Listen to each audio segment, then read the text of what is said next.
All right, this is a really important video, so I want everybody to listen. But before I get into the main subject of this video, I got two things I want to announce. The first one is on that last video I did about Gundlach, right? I forgot to mention one thing. In that article, he also says, this monetary policy is not working. We have to go to fiscal policy. And remember, he was one of those people, and there were so many of them, who for so long they were telling us how fiscal policy doesn't work and it has to be central banks and monetary policy. So they're all doing a flip-flop on that now. Okay, so I wanted to mention that. The other thing I wanted to mention is that I got several new emails today from subscribers and people who have been watching my videos thanking me, saying, Mike, the mental game that you teach, the videos on the mental game stuff in the Forex courses, and the things you talk about with respect to mental game, they have completely turned around my trading results and performance. They have turned me from a loser, perpetual loser, into a winner. I thank you so much for all that mental game training, and you have opened up my eyes to what is really the most important factor in success, and that is the mental game. So thank you for those of you who sent those emails. It's very gratifying to me to get them, and you're right, you have found out the secret to everything. Okay, now I want to talk about this one thing. I wrote, most of you know that I also contribute to realmoneyonthestreet.com. And I write 4 days a week from Tuesday through Friday, so you could check that out.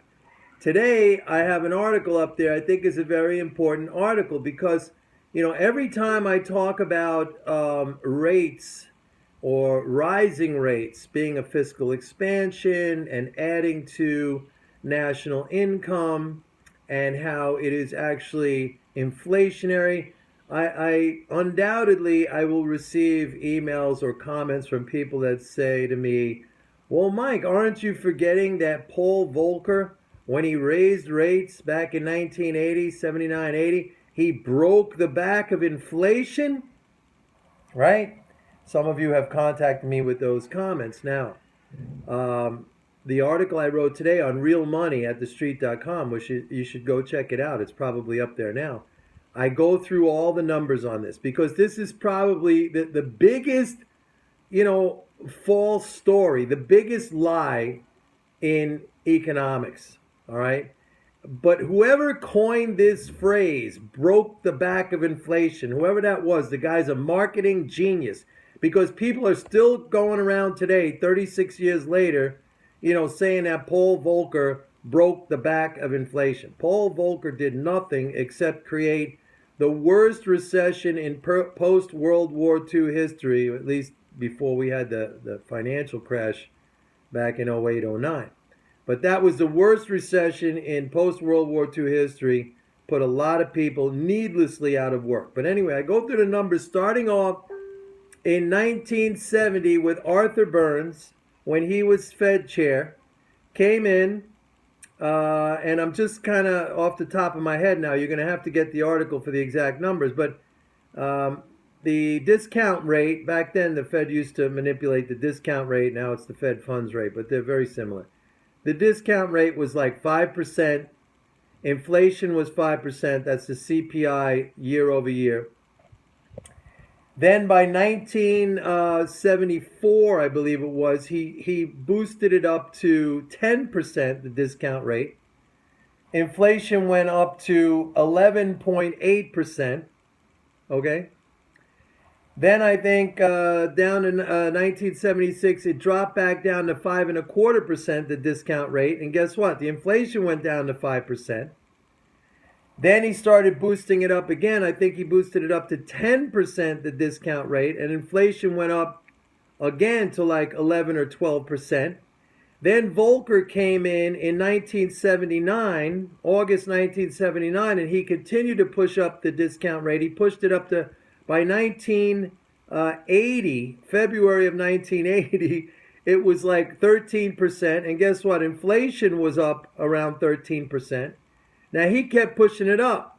All right, inflation went up to 14%. And then eventually the economy went, by March of 1980, the economy went into a recession. And by the way, he kept pushing the rates up, and the inflation would have continued were it not for the fact that other things came into play at the time. You had, and I listed those things in the article. You had, first of all, the deregulation of the oil and gas industry, Carter, Reagan, at the end of the 70s and early 80s. You had major oil discoveries in the North Sea and also in Alaska. Okay. And you had Reagan fired the air traffic controllers, which was the beginning of the union busting, the whole, sort of declawing, defanging the unions. Okay. So you didn't have those wage pressures. They started to unravel. But I put a chart in there, and you could see the correlation is exact. You can almost superimpose the rate chart on top of the inflation chart, or vice versa. It's the same thing. The rates went up, the inflation went up. The rates went down, the inflation went down. Same thing. They're not inverse. Everyone thinks they're inversely correlated. In other words, that rates go up, inflation goes down. By the way, I also cover in that article the lending, because that's another false thing we hear about all the time, that when the rates go up, people don't borrow. It's just not true.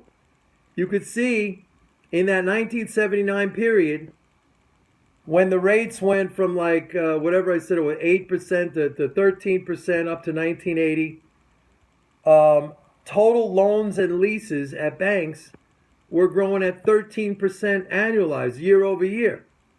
And when the rates were lower, they were only growing at like 5-6%. So it's false. It's totally false. He didn't break any backs. Okay? Sometimes it looks like he could break his own back because he's really tall and ungainly and out of shape. But Volker never broke the back of inflation. Please stop saying this and stop sending me this. He created inflation, and he created the worst recession in post-World War II history. Now, if you're going to go by that story, well, yeah, that's what you got to do. You got to destroy the economy. No, you don't.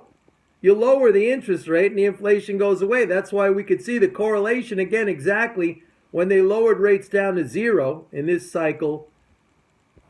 They kept saying there's no inflation, we got to do something to create inflation, and they kept lowering the rate or making it negative, and the disinflation, the deflation got worse and worse. Even Gundlach understands this now. That's it. Go check out the article. Bye.